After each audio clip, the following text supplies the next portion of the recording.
Okay, well, good morning, everyone. Good morning to those of you in the room, and good morning to those of you online. Although I should say to those of you online, it may be afternoon, very, very early morning if you're very dedicated.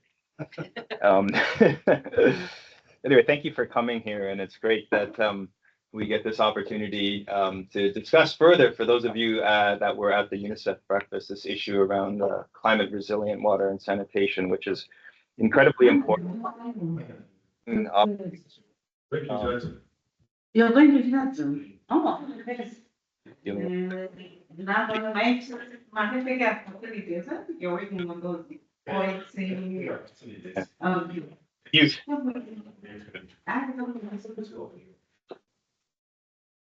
So thank you for that. So of course, yeah, we have this really wonderful opportunity with the global goal on adaptation, and of course, with the goal, becomes this issue of how do we actually measure whether we are attaining the goal, and that implies that we need to come up with definitions, some of which we've heard and some of which you've seen, and then more precise indicators. But then I think the really interesting thing for this community, for all of us, is it's not exactly that climate resilient WASH resists being broken down into precise indicators. It's just there's so much complexity and so many angles on this. So it really demands a discussion. And I think what you'll hear here from the session with Sitali, from the perspective of WHO, UNICEF, SWA colleagues, and of course our formal monitoring mechanisms, which is the UNICEF WHO JMP and the GLASS program, is that we're really trying to kind of develop these definitions and indicators, very structured, very rigorous, academically defensible, but also participatory way. So we've had a number of online discussions already on this. I know that SWA has held numerous discussions and outreach to you, and this is sort of a continuation of that. So I think what's important here is, again, hearing your voice and letting you know what we've been up to, but also just assuring you that the process is actually a very serious one, as I said, because the instruments that are taking these forth, are established WASH monitoring mechanisms. There's a formality to the process with a global goal on adaptation. And this particular effort has been brought forth to the UN system. And so SWA has, on behalf, when together with UNICEF and our partners, is kind of driving this forward for the whole UN system. So there's quite a consensus around this. So I think with that, I failed to introduce myself, but my name, for those of you that don't know me, is Bruce Gordon. I lead the work of WASH at WHO. And again, this is a huge priority for our organization, and most exciting for us is it's a shared priority. So there's a lot to dig into. I'm going to pass it over to Sitali to welcome you, and look forward to our exchanges. Good morning, everyone, and good morning or afternoon for those joining online. It's a fantastic morning, and for those who were already at the UNICEF breakfast, I'm sure your day is feeling like you are running already at a very high pace. We're so glad to be part of this process. I work for the Sanitation and Water for All Secretariat, but the Sanitation and Water for All is its partners. It is most of you who are seated in this room, those of you online, and we're so grateful to the work that you do and for the joint collaboration, especially on this task team, plus also this specific task on climate. I have just a few remarks that I will share with you to open the session. And first of all, I'd like to thank UNICEF for bringing us together here today, and for the leadership that UNICEF has shown in practically moving the discussion to agree on a common definition of what climate resilience is, making use of the SWA task team platform, which UNICEF and the Toilet Board Coalition chairs. And thanks also to WHO and other colleagues in JMP who are supporting this process. All of us gathered here today, whether in person or virtually, are certainly concerned about the negative impacts of climate change in water and sanitation services. But at the same time, we are also positive as we see the huge opportunities to contribute to global adaptation and mitigation goals by building a climate resilient and low carbon water and sanitation sector. The agreement on a framework for the global goal on adaptation was certainly one of the most important outcomes of the 28th UN Climate Change Conference, COP28, in Dubai just less than a year ago. It means a lot to all of us. I hope that it means a lot to also those partners who may not be in the room. Although adaptation has historically received less attention than mitigation, finance, and more recently loss and damage, it remains a fundamental aspect of climate action as we near the Paris Agreement's 1.5 degrees threshold. This is especially true for the most exposed and vulnerable communities. The new global climate resilience framework adopted at COP28 has positioned water supply and sanitation at the very top of the adaptation agenda, with a dedicated target that strongly calls the world to progress towards climate resilient water supply and climate resilient sanitation by 2030, only 5 years from now, and progressively beyond that point. The materialization of this target has been fruit of high-level advocacy and sector coordination, and we should take a moment to reflect and be proud because your partnership, the Sanitation and Water for All, in summing the voices of key partners working on climate action, has played a key role in making this happen. Moreover, this is a strong and clear demonstration of what we all can achieve together by building on our synergies and complementarities. And I think at this moment, we should really take a moment to look back at the success that this has meant and possibly even to give it a clap, to give it a hand. This is the work that you have done as partners. So if you would join me to congratulate yourself as partners. This is the way we move the global water and sanitation agenda forward. The Sanitation and Water for All Climate Task Team, chaired by UNICEF and the Toilet Coalition, has been the think tank and coordination mechanism that has brought water and sanitation partners from many different constituencies together, from the donor community, the civil society, the research and learning constituency, the private sector, utilities, regulators, governments, all these actors working together. We see the result that we have today, which is that when we convene the sector together on climate action, our voice is much stronger, and it is because of that that we are able to provide strong inputs to climate negotiations. When we work together, the climate community also listens to us. The message now is that we need to capitalize on this success and continue working together strongly to mobilize the political will that is needed to transpose such global a goal into national climate, water and sanitation policy. More importantly, this goal needs to translate into tangible action on the ground as soon as possible.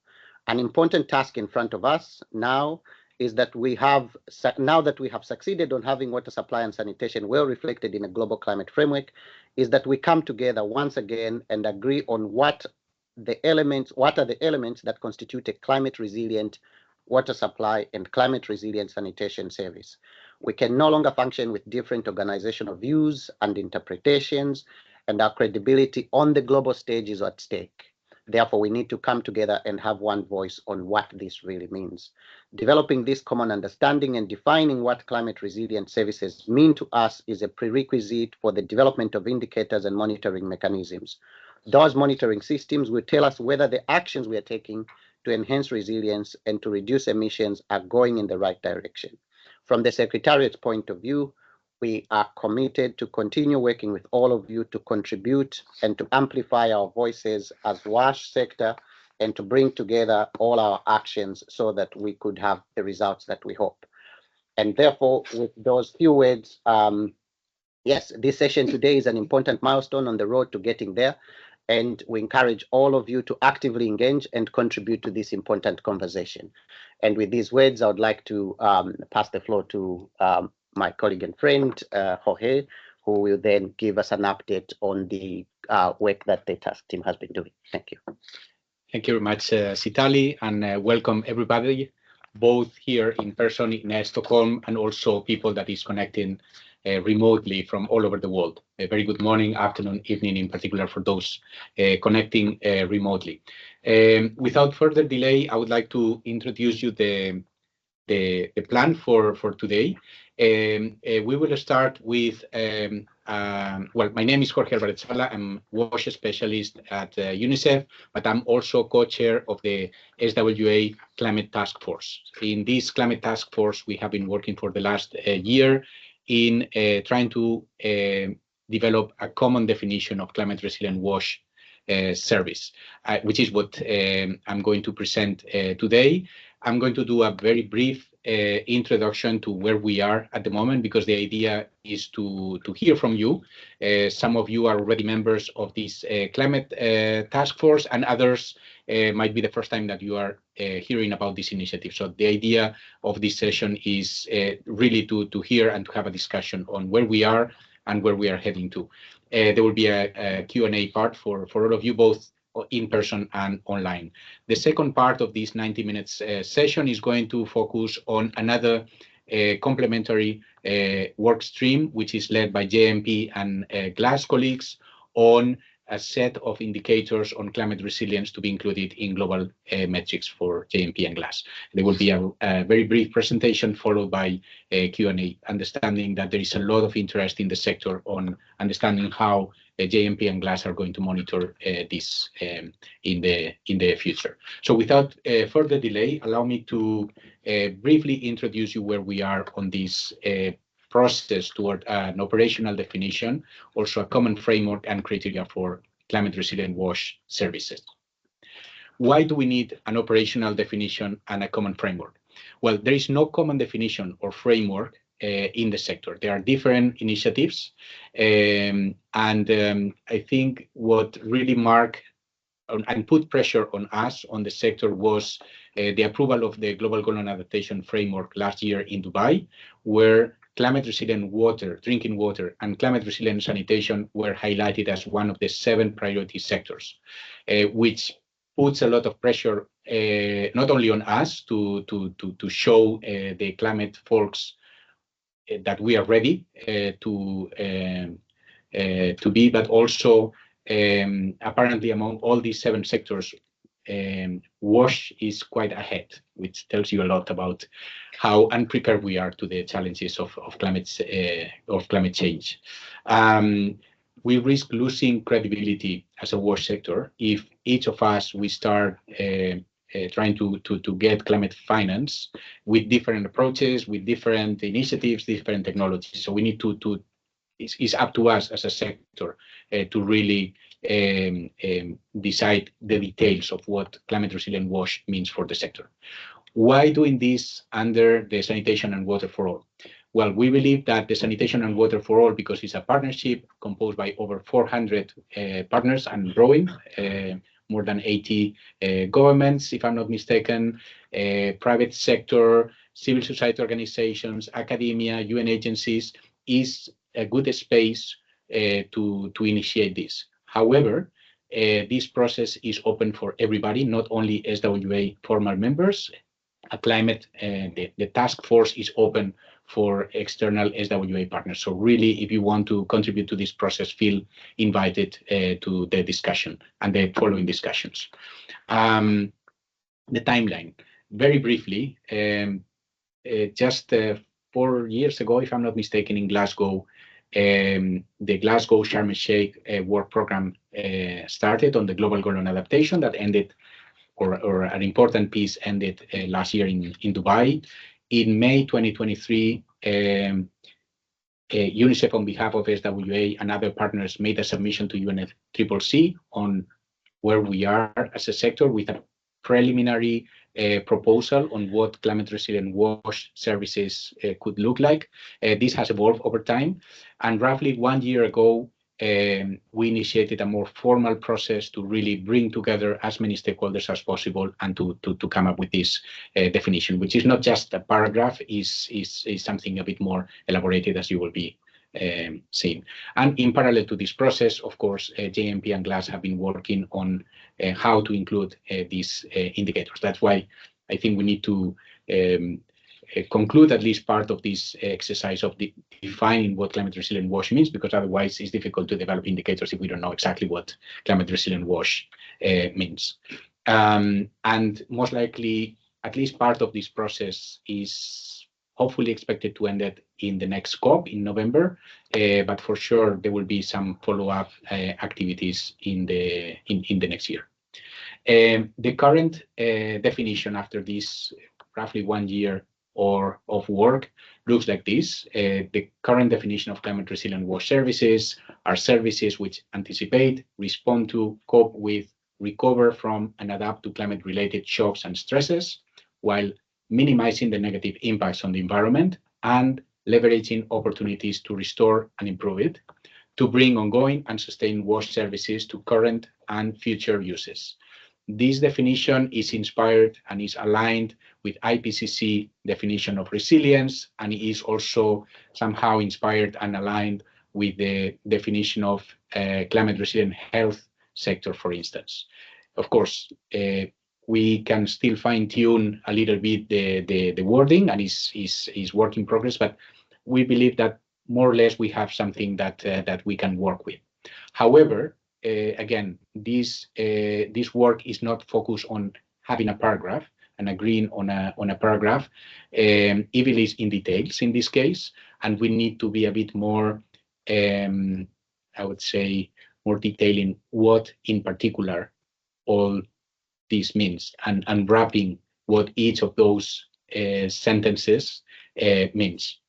So here in this slide, you can see a little bit the internal evolution of this task force work from the initial framework with 6 steps that we developed in the submission in March 2023 to what we call the solar system with 5+5 dimensions, both at community level and national level, towards what we have in the latest version of the working document, with 5 pillars, which are summarized here in the 2 figures on the right side of the slide.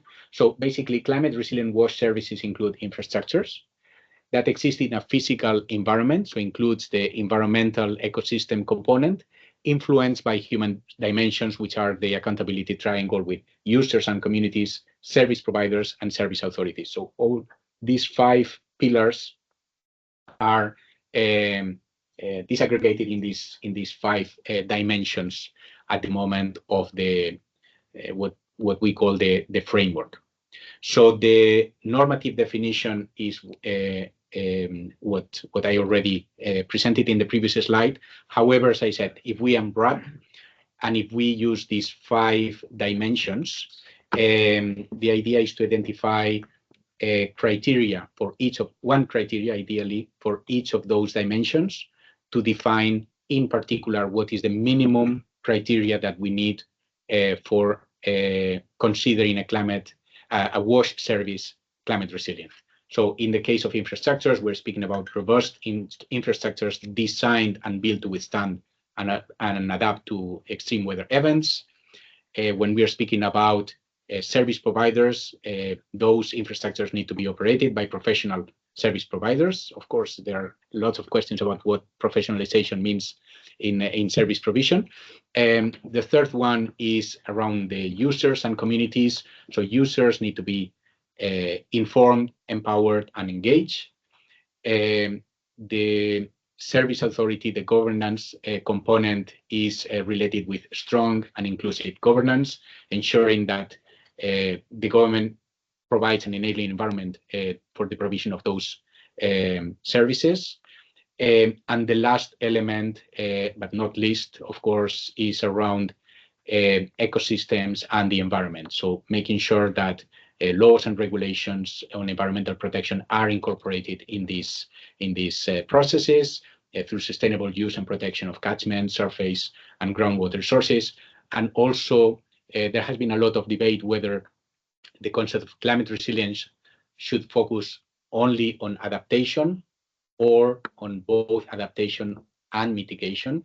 We believe that at least a small component of mitigation should be included as part of the broader concept of climate resilience. So as much as possible, we aim to be part of the solution and to contribute towards a low carbon sector. So as much as possible whenever feasible to minimize greenhouse gas emissions from the water and sanitation services that we provide. So this is in a nutshell the broader concept or the normative definition as it is today. Again, is work in progress, and we would like to hear from you. What are your thoughts about this definition? And if you allow me to just share 3 more slides. One is the proposed theory of change. So you can see here the definition. Later on, we will discuss about the indicators, but one measurable result that we discussed in early discussions was around services that are available at all times, so available when needed, which links well with the concept of safely managed water supply and safely managed sanitation, but we will discuss more in detail later on.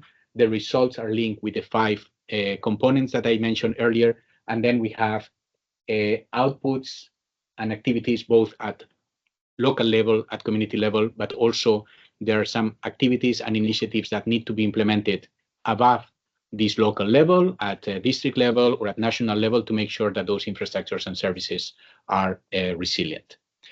What are the current challenges when coming to this more detailed definition and set of activities, results, etc.? Well, on one side, if we set up a bar which is too low, we can claim that investing in WASH equals investing in climate, which could be positive in one way, but at the same time, we know that we might not immediately have climate resilient WASH infrastructures and services. So if we set a bar that is too strict, in particular in the global south, they might feel that this is far too much. There are already hundreds of millions of people that are underserved, not even meeting basic water and sanitation services. So we need to find a balance between having a definition that works everywhere in the global north and in the global south, and having something that speaks for itself and is not just something that we add in the safely managed water supply or safely managed sanitation and climate. So we need to be precise on this. On the other side, if it's too vague, it would be useless. If it's too strict, again, it might not be able to adapt to the local context, to the local circumstances, to the capacities, and to the status. So where do we put the emphasis? At the moment, we believe that an important element is making sure that those services are available at all times, understanding that extreme weather events are affecting significantly the provision of services, and services that anticipate, respond, cope, recover, and adapt. So there are lots of elements when we unwrap each of those words that could make the list of things that we need to do extremely long and complex. We need to model the language and the scope. The current framework combines different dimensions. We still need to refine the language. There's still lots of concepts that are not completely clear, so we still need to work a little bit on this. And definitely we need to open up the conversation beyond the partners that have been contributing through the SWA Climate Task Force, because we want this to be a sector definition and to be adopted by as many partners as possible, which is one of the reasons why we are organizing this side event today on the sidelines of the Stockholm World Water Week, because we want to invite as many partners as possible to this discussion. In terms of current status and next steps, I'm finishing with this slide. There is an alignment with the work process that you will be hearing immediately after this presentation on the GLAS and GMP definitions. There is also alignment with recent submissions by UN Water, SWA to UNFCCC to contribute to the ongoing discussions around the global goal on adaptation. And as next steps, we want to finalize the document. The current version was finalized a few days ago. Actually, many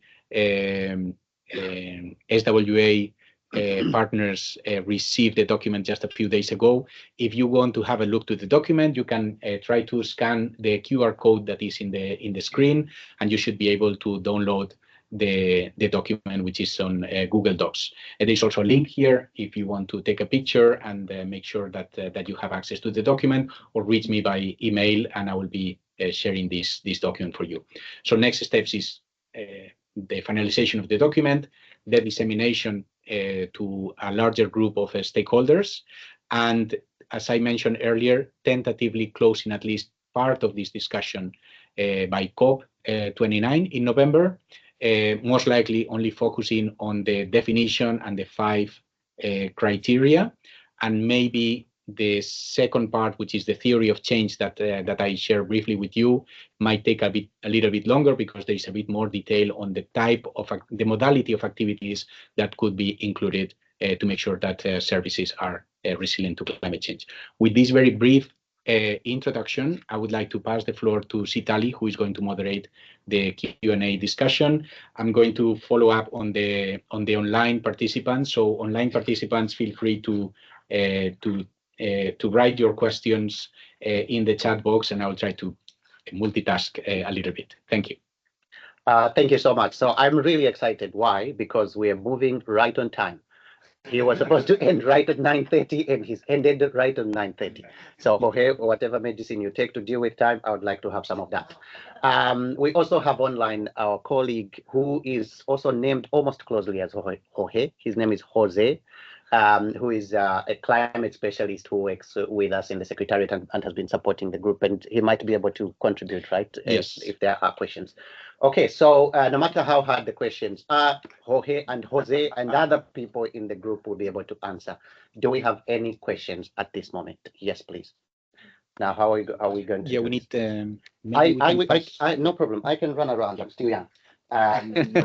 So you tell us your name and you ask your question, and then we move on.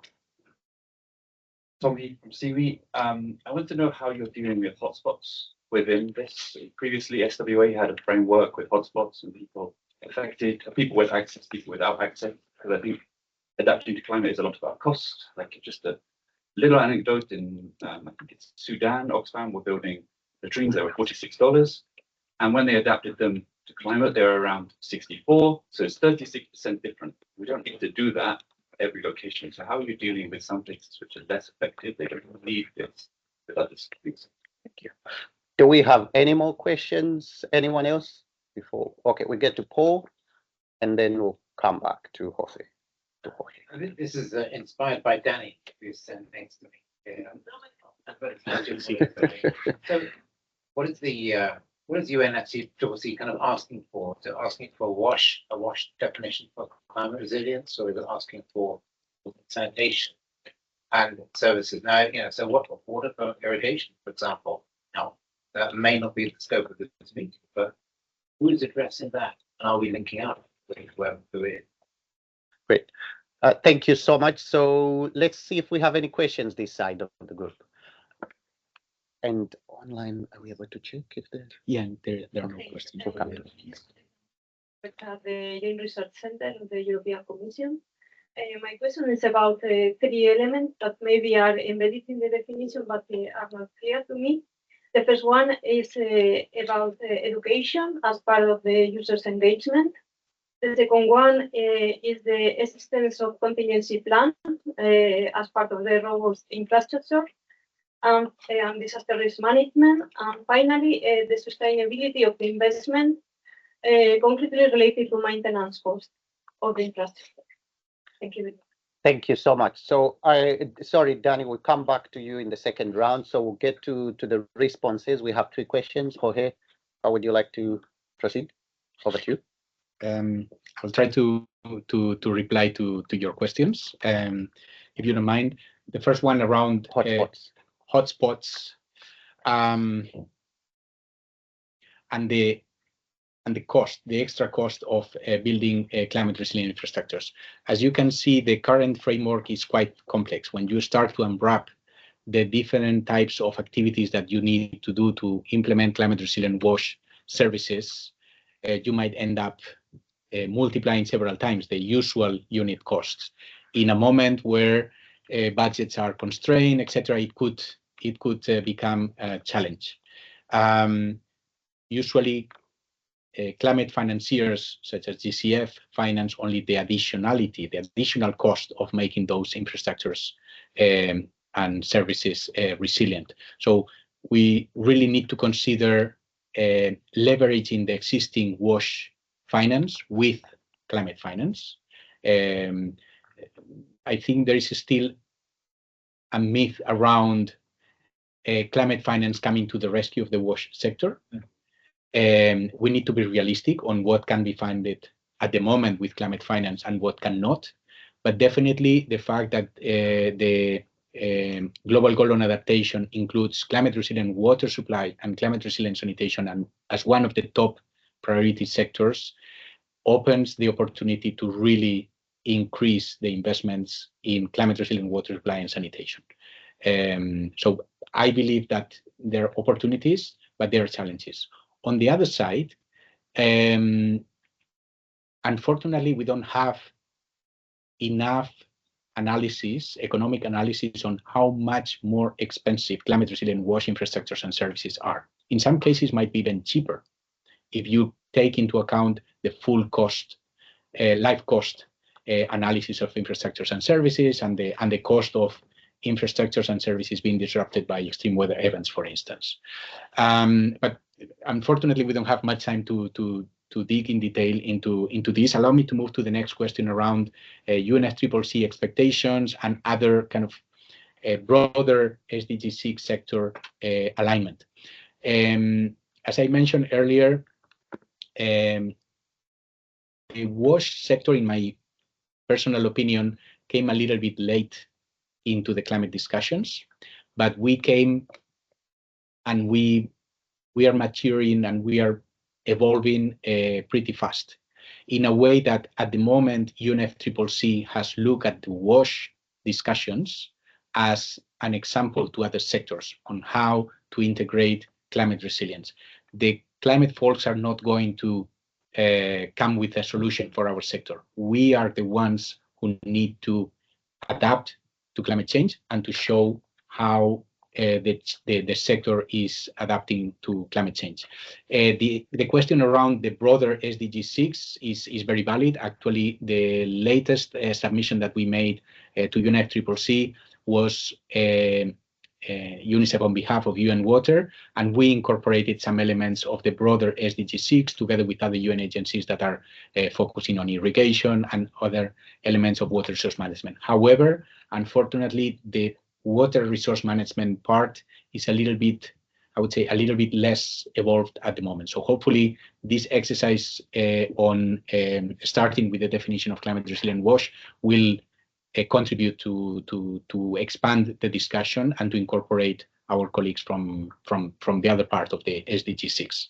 The other question is around contingency plans. Mm-hmm. Yes. I think one of everybody's fears around this definition is that the list of things that you have to do might be very large. So we need to acknowledge that most likely one single organization cannot expect covering all elements to make services fully climate resilient. On the other side, the definition recognized that most likely the process of building infrastructures and services resilient is incremental. So it's not that you have a climate resilient infrastructure or you don't. Is that you have a certain degree of resilience in your infrastructures and services. And I think there is another question on sustainability of investments and maintenance. Yes, I mean this is definitely included in the definition. Sorry, I went too long on the. Okay, so now next time you'll have to be shorter. Thank you so much. I think these were really great insights. So Jorge, could you just check online to see if we've got colleagues who have questions? So colleagues joining on Teams, if you could raise your hand, we'll give you a chance to speak. Meanwhile, as you are raising your hands online, we'll go to Danny, and then Kevin, and then Andy, and then we'll come to the folks online. Thank you. is actually about the indicator, so I'll save it for the next part. But okay, great, thank you. Kevin. Kevin. The indicator. Oh, I love this round. So Okay. anybody who wants to talk about indicators, hold on to that. We'll talk about it later. Just right next to you.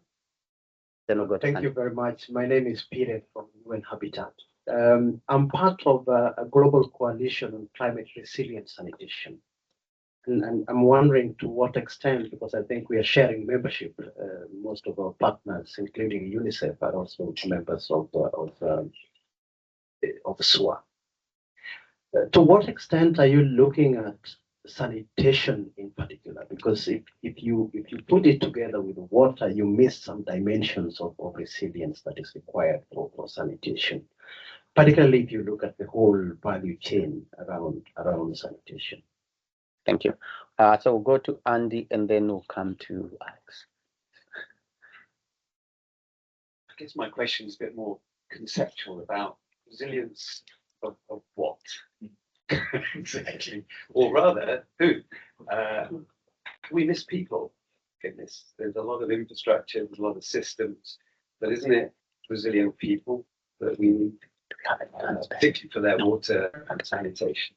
In other words, if climate change happens, are you going to have more or less resilient people? Are people going to be able to cope with it through their water and sanitation services? And I'm not seeing the link at the moment, and maybe you thought about this. It's a hard one, and it's the one that we are asking ourselves all the time in FCPO. Because our aid is about people, not about infrastructure. It's about is there water in the reservoir. It's about people. Thank you. Thank you. So I think we can take one more, Alex, in the room, and we don't seem to have people online asking any questions. Alex from the Toilet Board Coalition. Jorge, it would be great. I know there's been a lot of discussion also about wash versus water and sanitation, and I can hear in our discussion we're also flip-flopping a bit. I think it would be nice if you shared a bit about where we're at on that. Thank you. So Jorge, if you could take 2 minutes literally, so then we could have 3 minutes before closing this session. Yes. Okay. On the alignment with the climate resilient sanitation coalition, definitely. I mean, we are also aligned with this initiative to do not forget that sanitation is part of the problem and is part of the solution on the climate crisis. Value chain is something that was highlighted heavily in the previous version of the definition, and now is a bit more hidden, but definitely is included there. Responding to Alex, by the way, is also co-chair of SWA's climate task force. I didn't know that you were coming in person to Stockholm, otherwise you would be sitting next to me. Because we are partners in crime here. But yes, I mean, responding to the question on wash or water and sanitation, there was a lot of comments on not sanitation, which is, I believe, well represented and presented in the definition, but also hygiene. Climate resilient hygiene is a little bit more difficult to sell, most likely to the broader climate community, but we want to make sure that the definition of climate resilient wash services focuses on water, sanitation, and hygiene, and includes behaviors, includes users, communities, and links very much to what Andy was mentioning about where is people in this. So the focus of this definition is of climate. I mentioned infrastructures a lot in my presentation, but the focus is on services, and services includes infrastructures, but includes people and includes the environment, of course. I try to be brief. Perfect. Yes. So you tell me there are no questions online. Yes, there is a hand raised and there is a comment, Sitali. This is Jose. Whose hand is it, Jose? Is it yours? Sujoy, no. No. Sujoy. So Sujoy, please take the floor. If you could do 30 seconds. Yes. Am I audible, please? Very audible. Okay. Good afternoon. We are a non-profit and we're working in the Indian Sundarbans. And one of the problems that we are confronted with is that because the government of India has localized the SDG indicators into 9 themes, and the Gram Panchayats are supposed to present their action plans based on those 9 themes and indicators. However, these plans are mostly based on metadata, which shows, 100% improved services, 100% population covered. Oh, Panchayat is completely different. Yeah. So we were trying to, negotiate that while we look at the current set of indicators, we hardly get the opportunity to, reflect on indicators that would help the particular Gram Panchayat or the block, in fact, which is a, administrative unit, to look at events that happen maybe there, and you're all aware of what's happening with Sundarbans. So we're trying to reconcile how do we go about, I mean, in the absence of, climate resilience indicators in the national localization framework. okay. Thank you so much, Sujoy. We appreciate that question, and I'll just pass the floor straight to Jorge. And the honors to close us in time is on you. We are just have just about 1 minute. Yes. Sitali, may I interrupt just to let you know that there is a comment by a colleague, Siobhan from IOM in the chat, and I can read the question quickly. So basically it says, to what extent has humanitarian response been considered in the definitions? This is coming from our colleagues in IOM. Back to you, Sitali. Thank you so much, Jose. And Jorge, if you could take both of those. Yes, you can see that we are two different people sometimes. It's confusing. People messed up. The names. Super briefly, I think the question online around indicators, I think, is going to be at least partially answered in the next session. The focus of this first presentation is on a definition. And then once we have a definition, once we have a conceptual framework, which we agree, then we can come up with indicators, and then we can come up with recommended indicators for program implementation, for national monitoring systems, etc., etc. The second question about humanitarian. Yes, maybe because UNICEF works mostly in fragile context, in humanitarian context, this is very much embedded into what we do and our concerns. Just a few minutes ago, there was a UNICEF breakfast in this same building where we discussed about the concepts of water security, climate resilience, etc. So this is very much at the core of why we are doing this, because we believe that communities that are underserved in terms of services, communities that have already structured vulnerabilities, are in the majority of cases very vulnerable to climate change, in particular extreme weather events, droughts, floods, etc. So this is why it is very important to incorporate climate resilience not only in development programs but also in humanitarian work. Thank you. Thank you so much, Jose. So I wanted to end this this session with a joke that in Zambia, we start all our meetings with a joke because we start them on time, whereas in other countries, they start with an apology. I'm sorry, we're late. But in Zambia, we start them with a joke. But because we're not ending this session on time, I won't make the joke. So we will just pass the floor straight to our colleagues at WHO, JMP, Rick for the presentation, JMP and GLASS, right? Present on ongoing work towards global metrics on this way. Thank you. Thanks so much. So I'm Rick Johnston. I'm the WHO co-lead of the Joint Monitoring Program. And between the JMP and the GLASS teams, we've been working on a review of indicators of climate resilient WASH that I'll be sharing some updates on behalf of WHO and UNICEF. So on the next slide, I just wanted to get some concepts out there. We've heard about the UNFCCC process. It's also called the UAE BELEM process to come up with indicators for the 7 targets that have been identified under the Global Goal on Adaptation. And by the way, the Global Goal on Adaptation speaks about targets for water and sanitation, but not hygiene, whereas the JMP and GLASS review and a lot of the work that we're interested in will additionally cover hygiene. So there's that. Then we've got what we've been hearing about from Jorge about this SWA task force and coming up with a normative definition. I'm going to be speaking about this monitoring definition, especially for global indicators. But then there's also a lot of program monitoring happening at the more grassroots level, maybe at the project scale, at the local scale. And I wanted to just talk about the relationship between these different types of definitions and indicators, because they are quite different. And I wanted to give the example of safe drinking water. Everyone a fan of safe drinking water here? Yeah, I love safe drinking water. What is safe drinking water? Well, and how do you measure it? So WHO very handily has come up with a definition of safe drinking water. And it is water that after a lifetime of consumption will not lead to any adverse health outcomes. Thank you very much, Bruce. That's great. How would you measure that? Would you wait for a lifetime of exposure and see how many people had adverse health outcomes? No, you wouldn't. But we do know a thing or two about delivering safe water. So when WHO came up with those definitions, they also came up with, in 2004, a framework called water safety planning about things that you can do proactively in order to ensure that people get safe drinking water.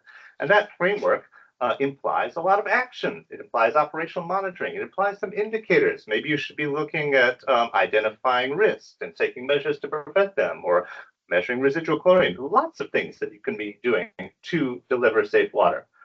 Those are too complex to measure and monitor at a global level. So when we come to the SDGs, the SDG indicator does not say, how many people have safe water.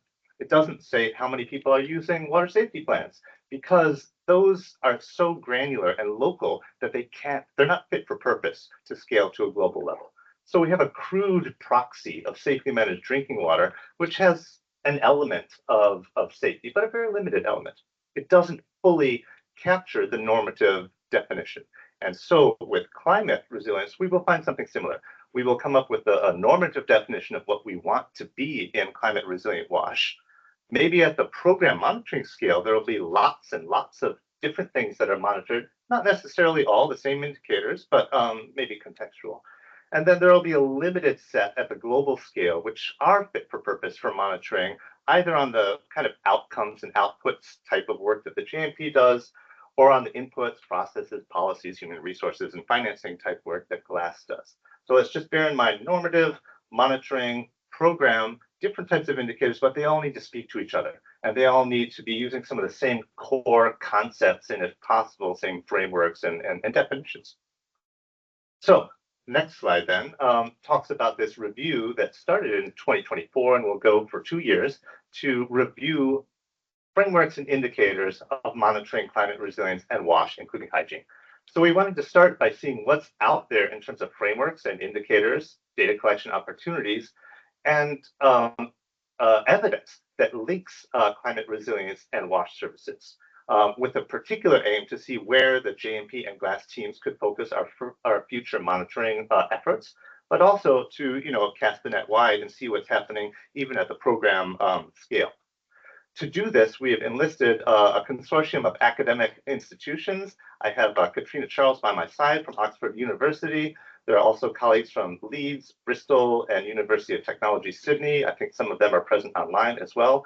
We've been working together since March this year to support this work. We've also recruited a technical working group of about 20 people with diversity of experiences and geographies to help inform this process.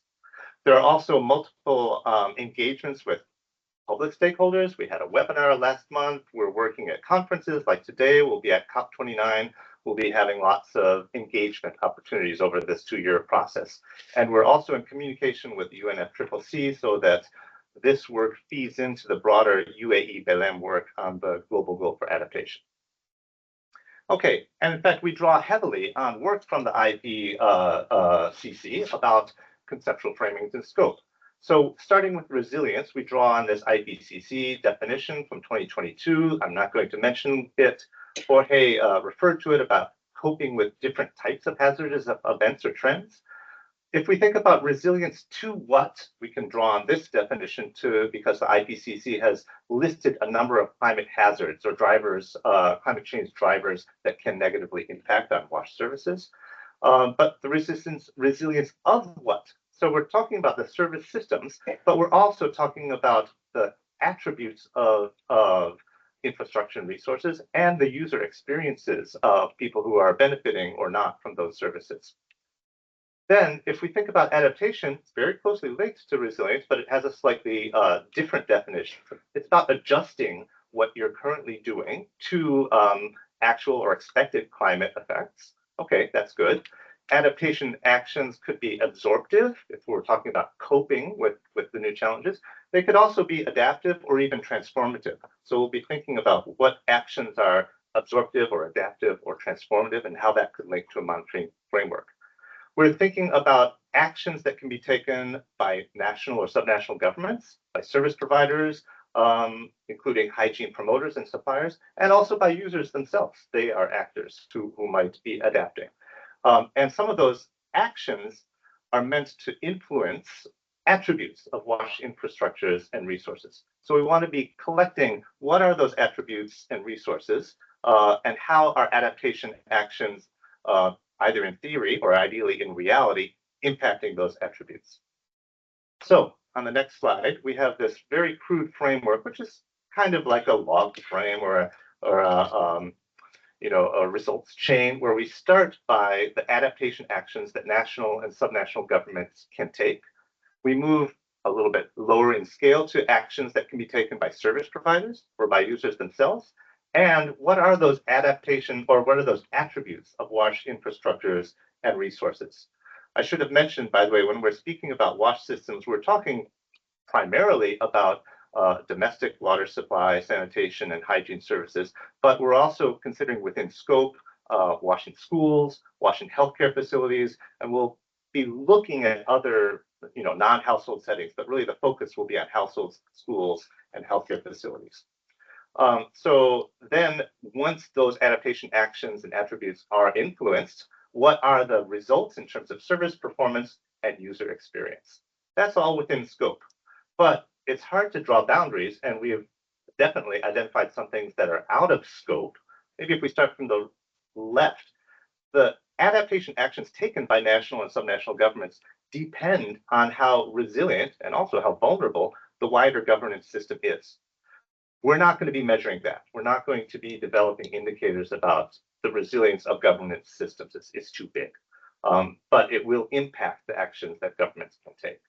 Maybe if we go down to the bottom, similarly, resilience of water resources. We cannot deliver water, climate resilient sanitation, hygiene, and water services without resilient water resources. But again, it's a large topic.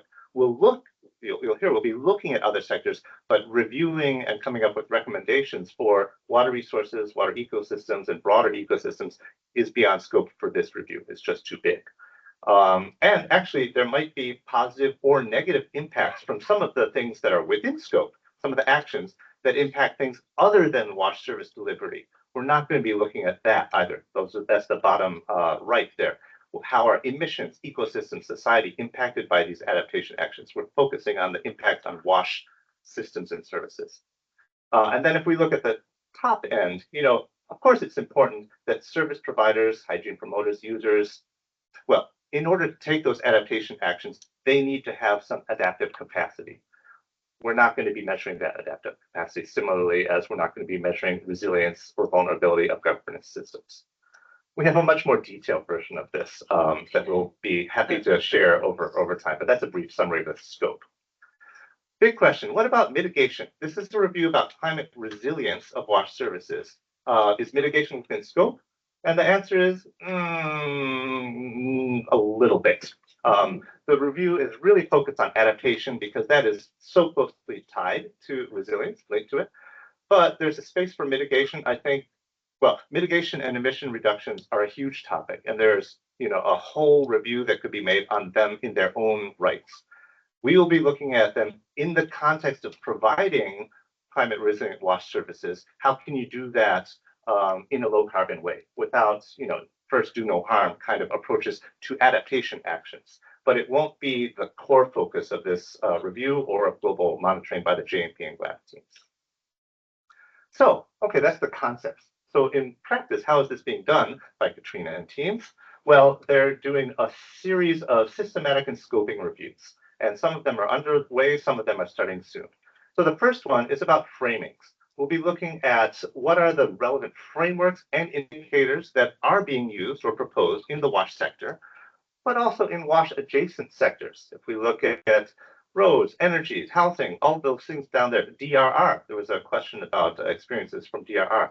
We'll be looking at those frameworks and indicators to see, one, is there anything we can learn from those conceptualizations of resilience? And maybe there's some indicators that could translate, maybe not, but we hope to learn from those WASH adjacent sectors.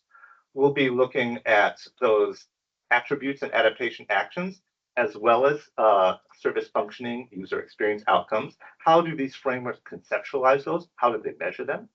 And hopefully learning some lessons, maybe even some mistakes to avoid about setting up inappropriate or even harmful indicators or measurement methods. Okay, so that's the big conceptual piece. Then there will be systematic and scoping and umbrella reviews about sanitation hygiene. That one is a systematic review that has started to see, well, all these actions or attributes that people talk about that increase resilience in sanitation hygiene. What's the empirical evidence? You know, how do you measure, and how do you measure impacts of these adaptation actions and attributes on actual climate resilience?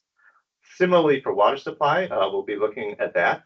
There's been a lot more academic work done in water supply. So actually, we're starting with an umbrella review of reviews rather than doing a fresh systematic review on ourselves. But again, we'll identify any major review gaps through that review of reviews. And then the fourth review will be about the methods of measurement, and that will necessarily follow on the other reviews once we've kind of established what those indicators and frameworks are. Voila. We're casting the net large, so we've put out a public call for contributions, especially towards that framing review about indicators and frameworks. That review is still open. We've extended it till the 15th of September. Please go to tinyurl.com/WASH contributions. If you have some resources or frameworks or especially existing materials that have been used, we'd like to include those in the review.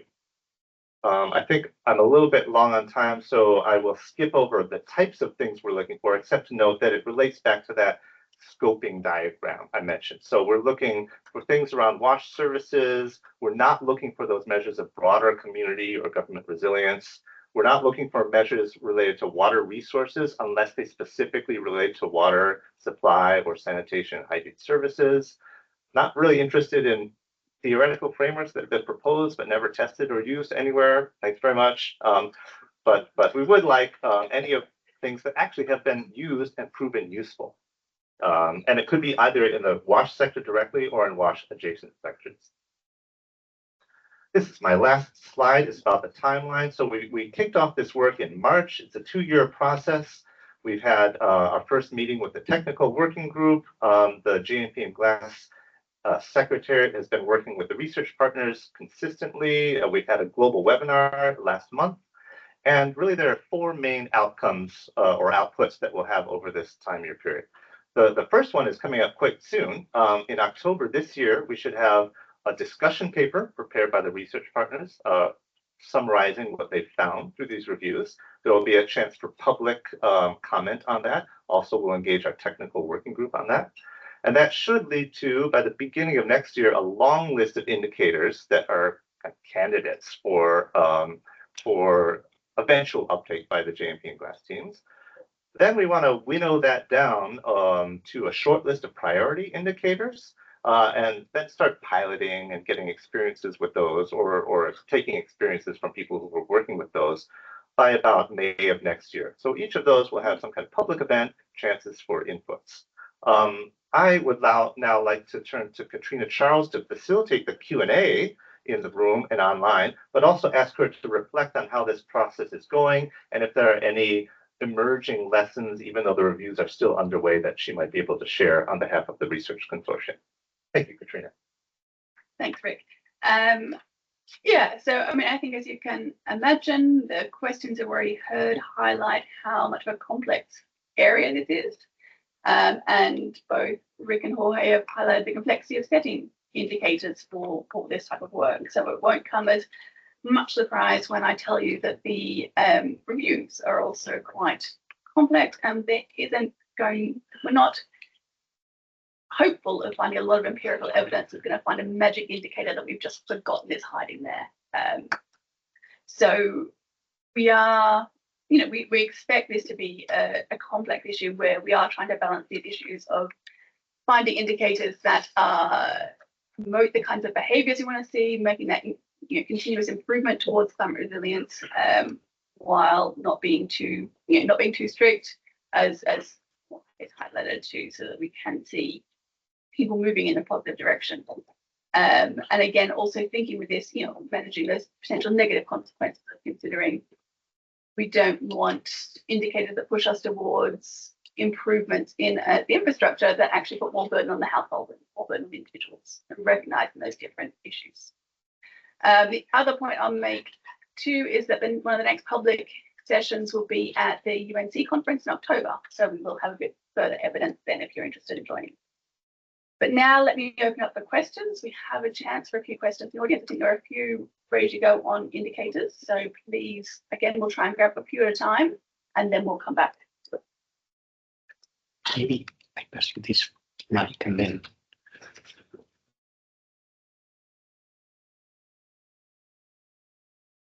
You need to find the question.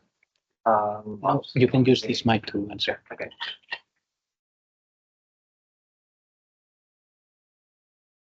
Thanks. I'm Danny from SIRI. So wanted to really congratulate you on all the work that's been done, all the thought that's been put into this, all of the momentum that's been created in this direction as part of a broader effort that's also contributing greatly to the Water for Climate Rebellion. There's the thing that I wanted to raise is in the perspective of just transitions, the reporting burden of especially of developing countries.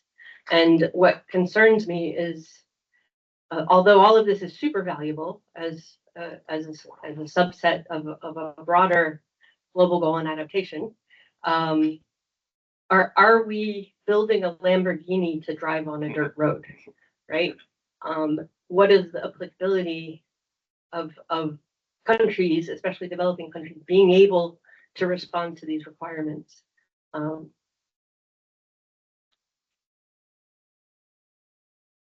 Thank you very much. I had a very similar question, but I didn't have such an eloquent way to put it.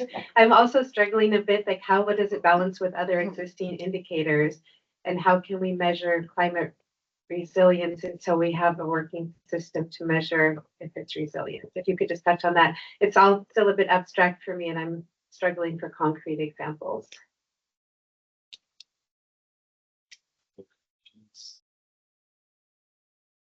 Hi. I was in Global Summit on Sanitation in Nepal, so I am aware of the process with which I have listened to the presentation of Professor Barbara. So that was one aspect of it, but another thing was to understand how that is aligned with the SWA initiative for developing definitions. You have explained it very well. Now my question is in this whole development process, which the way I can see the timeline here, how the government partners, government stakeholders are engaged. I can understand they will be one of the, that they are the key executives, and their understanding and alignment with the process is, I guess, very important. So how are you considering that? That is my question. Thank you.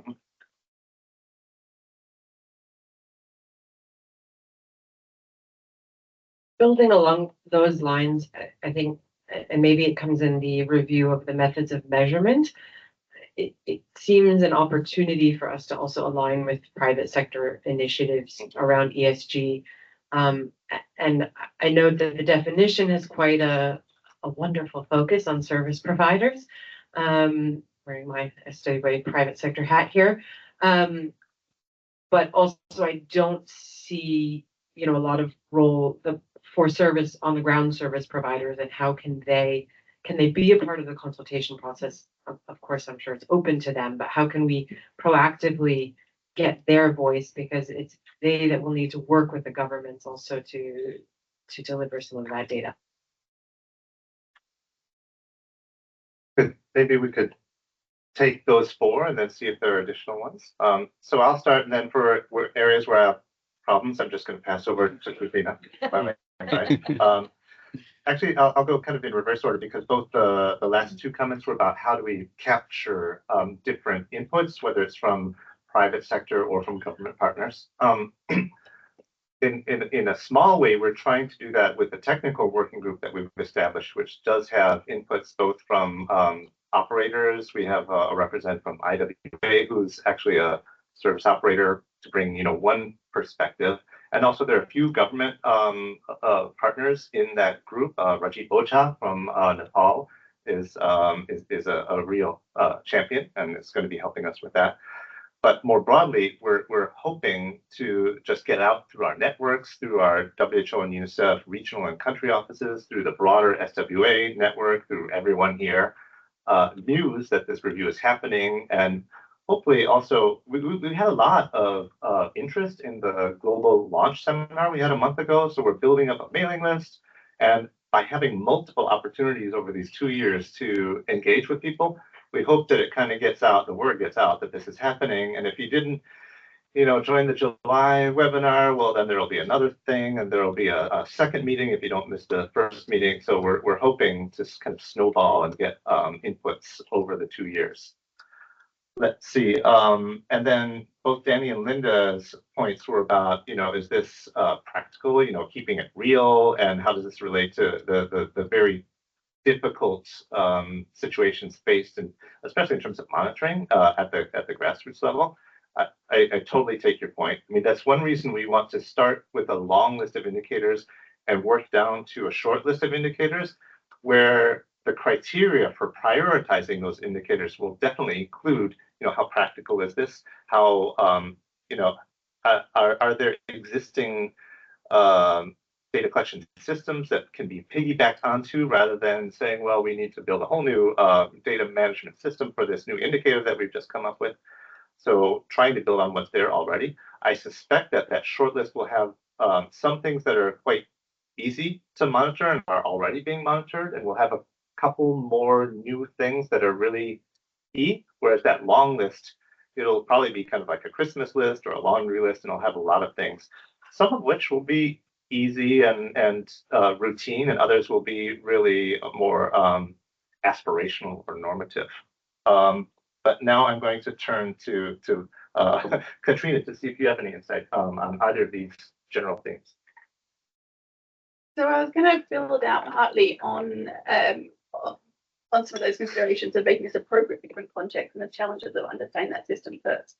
And I think part of that is to highlight this, while with the JMP definition that Rick has talked about, for safe water, we have some very specific questions delivered in a very specific way. The other way that we manage, we monitor safe water is through GLASS, and thinking about what are those processes in government. And that's another way that we're looking at, and GLASS is very much a partner in this, so thinking about how do we look at the processes that are needed to get to that climate resilient wash. So it's not just, we think about the infrastructure focus, that infrastructure is going to be designed for a certain annual return period, whereas that process is the part that decides what that appropriate annual return period. And so the GLASS indicators is really important in making sure these things are more readily appropriate for different contexts. We're trying to help people to start to think about these things at the right level, and not push towards something that is, as you say, inappropriate for those contexts. As Rick highlighted, we've got members of government and service providers engaged through the technical working group. We're always keen to hear from more via the call for contributions. We work very hard to make sure that technical working group and the extra advisors we have really covers the diversity of situations. So small island states was one where we worked quite hard to make sure they were covered, because we know the special set of issues there. But if you have any more, we'd love to hear from you. This is a 2-year-long consultative process because of these challenges, to really make sure that we engage as many people as possible. So we are really, really keen to hear from people. And Jorge from online. Yes, there is an online question from patients asking, will the indicators cut across scales, for instance, regional, national, local level, or will only focus on the national level? Is that the only one? Yes, that's the only one. Okay. Maybe I can start with that. I always like the analogy of an iceberg, where at the global level, you see the tip of the iceberg, a few indicators, like safely managed drinking water, for example. But beneath the surface, you see a lot more indicators that are collected at national, subnational, and local levels. So I would expect that at the local level, you need a lot of information about your services if you want to improve your services. So probably at like the utility level, the service provider level, there will be, I don't know, dozens, hundreds of things, maybe not hundreds, that are routinely monitored and help inform, day-to-day operations. A small subset of those will go up to the national or maybe the subnational level for national planning and allocation of resources. And then a smaller set would go up to like the global monitoring set. I would hope that the small set of indicators that are prioritized for global monitoring can also be collected at all scales, but that they would be supplemented by more local and scale appropriate indicators at the smaller scale.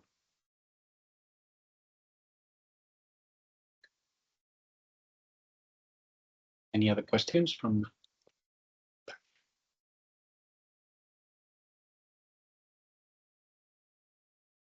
Probably too early, but do you have any early contenders or examples of indicators that you're sort of, you're not considering, that we're just sort of make it a little clearer where we're going? Maybe not possible to say at this point. We'll let Malcolm. Yeah. Mm-hmm.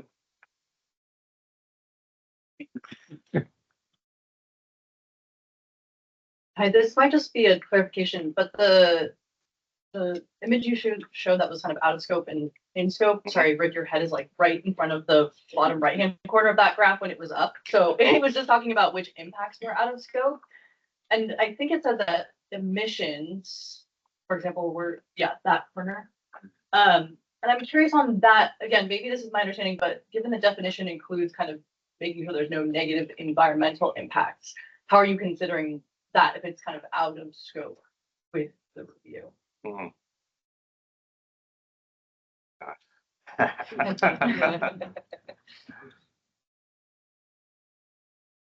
I just wanted to make a comment, actually, and it's sort of reflecting on some of the other discussions we've had online with a wider audience, and just really been the interest on this from different groups. And this, I mean, one could look at this work and say, okay, well, ultimately, there's this huge long list of indicators we've got to wade our way through, and then they've got to be fit for purpose at global level, which is going to be unsatisfying to a lot of people because ultimately they have to do all the things that Rick said. But what we found from the process was that there's a ton of interest from, say, local government about what we're considering as candidates. And so there's a lot of value in, I guess what I'm trying to say is, this long list, I think, will be a service in itself to many folks in the world, and we're going to put a lot of work into that. And originally that, I mean, at least in my mind, that wasn't part of the plan. JMP or GLASS do global monitoring. We don't have to deal with this other stuff.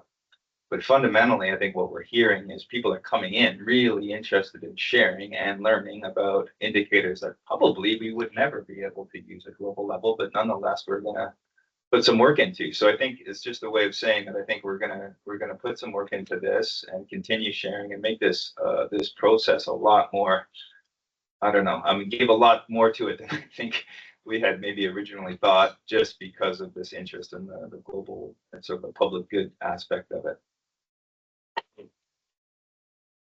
Thanks, Bruce.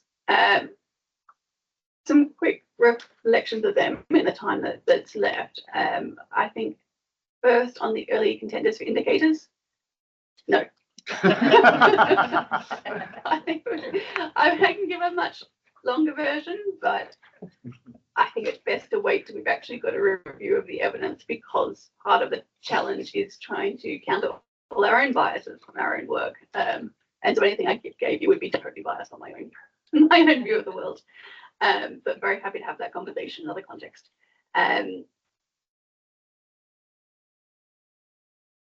the emissions. Sorry, I have two questions from online participants. Oh, wait, Jorge, just before we get to that, let's. There was this question about emissions in the corner, out of scope, but still, you know, low carbon adaptation actions within scope. How do we square that circle? Is the answer we don't know yet? We have to operationalize things, and some things get left out. For this purpose, we are focusing on adaptation. I mean, I think, yes, that broader definition is looking at minimizing the negative impacts on the environment. And that's always something we're conscious of. And that's something we're certainly looking at. The glass type indicators and how we think about that, you can bring in net zero very easily there. But it's not going to be a focus for the for any of the outcome user service level ones, I expect. Yeah, and I think we recognize that there would be value in doing a really deep dive on indicators of mitigation. And that's just a huge job that would overwhelm this initiative. So I think there might be some, you know, some light indicators of, well, if you're talking about backup power supplies, you know, how many of them are based on renewable energy versus diesel generation, things like that. I would anticipate things like that more than how many tons of carbon has this initiative resulted in saving or emitting. That's just too detailed, I would expect. And just to echo from Bruce, I think having that long list will be a global public health good. Also, I expect we'll find that there's really a thin evidence base supporting a lot of actions that are being promoted.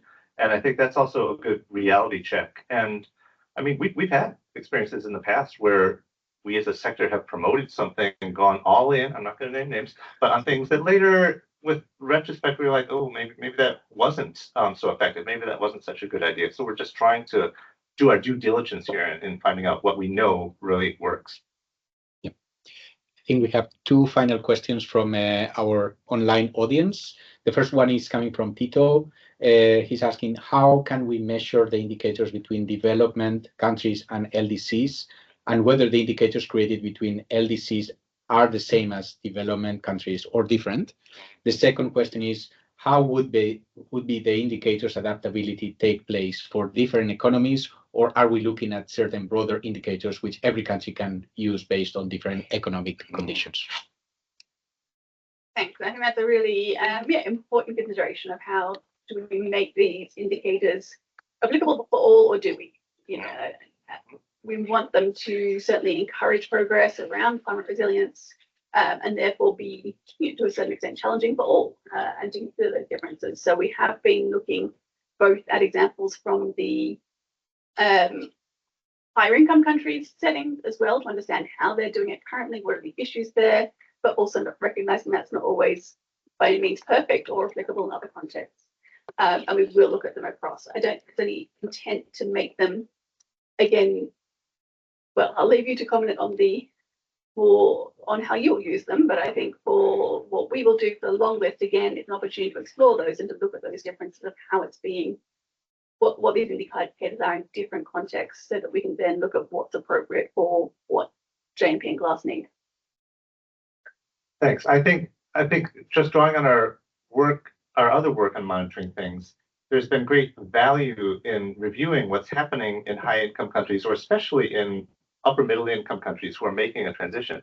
Because if you have like a vision of where you want to eventually get to in your monitoring systems and your service delivery systems, that can inform the systems that you build, even if you're far away from those targets. So if you have the vision of some long-term goal that really is more comprehensive, I think Nepal is a good example of this, where they really have an ambitious vision of where they want to get to in terms of monitoring, and they're building towards it bit by bit. So maybe the answer is that some indicators or systems will be more appropriate to less settings with less capacity than others, but just having that comprehensive vision will help them all. Thank you very much. I would like to pass the floor now to Aidan Cronin, who is a senior advisor at UNICEF, who is going to do the final closing remarks. Aidan. Thanks, Jorge. Hi, everyone. Thanks so much. For those of you who were in the session earlier, our breakfast session, you'll see my main role is to pass the mic. Travel the world, you can use both hands now, both left, right, to pass it on. So if you need my services, please, I'm available to see me after. No, it's a great honor to be here to close this important session. First of all, I wanted to thank you all for being here. It's a busy week. I know there's other sessions happening. There's a session on head of state initiative happening right now, actually, so many colleagues had to leave for that. But thank you to also the online colleagues for joining, and shout out to the co-conveners of the event, WHO, SWA, JMP, GLAS, and UNICEF. So I think it's a great collaboration that we've going on here. It's not easy, as you've all been remarking. The nuts and bolts of this are extremely complicated. It's always a challenge to find that balance between kind of robustness, comprehensiveness, but also then practicality. I really like the point about a Lamborghini on a dirt road, and on the other hand, we don't want a donkey cart on the autobahn. So how are we going to really get this kind of together? And I think one of the things to take away is that the requests from both initiatives really to contribute. Now's the right time. There's the work that Jorge and Sitali spoke to will be discussed at COP29. So they will be pulling together, inputs now. As Rick mentioned, on the indicator side, there's public consultations going on. You can contribute, but that timeline will also move quite quickly from here. And we've already seen a lot of interest actually on the 2 online sessions last month. So please do go back, talk to your colleagues, flag to them what's going on, and that we really need to, the scale and the urgency, which we've been hearing over and over again. It's just now is the moment. So please don't. I guess, if you have those amazing ideas and hidden indicators that Katerina was mentioning, are there at the back of the closet, please bring them out now. Don't come in 2 years' time and wave your hand, because the train will have left the station. So we've really taken a lot of steps today, I think, to pull the also the synergies across these. It's a huge task. I mean, I keep thinking about those points on the slide that Jorge showed about the components of a climate resilient WASH service, to anticipate, respond, cope with, recover, and adapt to climate related shocks and stresses. Huge agenda there, without adding the next bits, which are around minimizing negative impacts, leveraging opportunities to restore that in the environment. So that whole environmental linkage is something actually we don't think enough of. And then, of course, on top of that, we've our unfinished SDG business, which we're behind on anyway, as the JMP report will tell you. And then how are we going to take equity into considering all of this? That's maybe the other element actually we haven't really thought of in the climate story is, who's getting what, who's going to get what in a climate change world, and how are we going to balance that out?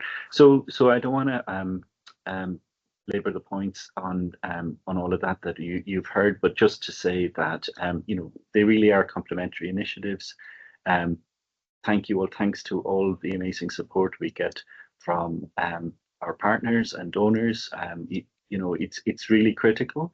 You can see the type of efforts that are going in, the type of consultation that needed is really massive. So there's all these processes going on that really need support and lifting up. So maybe with that, it'll just call to a close. Thanks again, and let's get all behind this work.